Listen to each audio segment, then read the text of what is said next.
नमस्कार मित्रों, इस वक्त मैं चाइना के गोंजो शहर में हूं।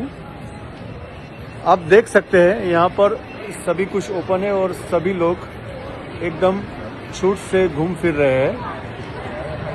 हालांकि इंडिया में अभी बहुत गंद मची हुई है, खास तौर पर टीवी न्यूज़ चैनल और कई यूट्यूब चैनल के सितारों ने गंद मचा रखी है कि भाई चाइना में सब मर रहे हैं, हालात बहुत खराब है।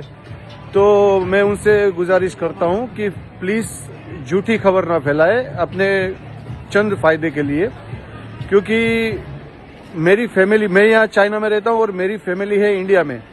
और ये सब जो न्यूज़ चल रही है, गलत न्यूज़, झूठी खबरें चल रही है टीवी में, उसकी वजह से मेरी माता जी को जो है, जो कि तकरीबन 70 साल के करीब है, उनको बीपी हाई हो गया और काफ़ी सारी प्रॉब्लम्स हो गई। तो मैं रिक्वेस्ट करता हूँ टीवी न्यूज़ चैनल्स से और यूट्यूब चैनल के कुछ प्रोपराइटर से कि भाई प्लीज़ अपने चंद फायदे के लिए झूठी खबरें ना फैलाएं। धन्यवाद। अगर आपने चैनल को सब्सक्राइब नहीं किया है तो जरूर सब्सक्राइब करें, बेल आइकन भी प्रेस करें ताकि खबरें आप तक बर वक्त पहुंच सकें। मजीद अपडेट्स के लिए आप व्हाट्सएप ग्रुप भी ज्वाइन कर सकते हैं, लिंक डिस्क्रिप्शन में मौजूद है।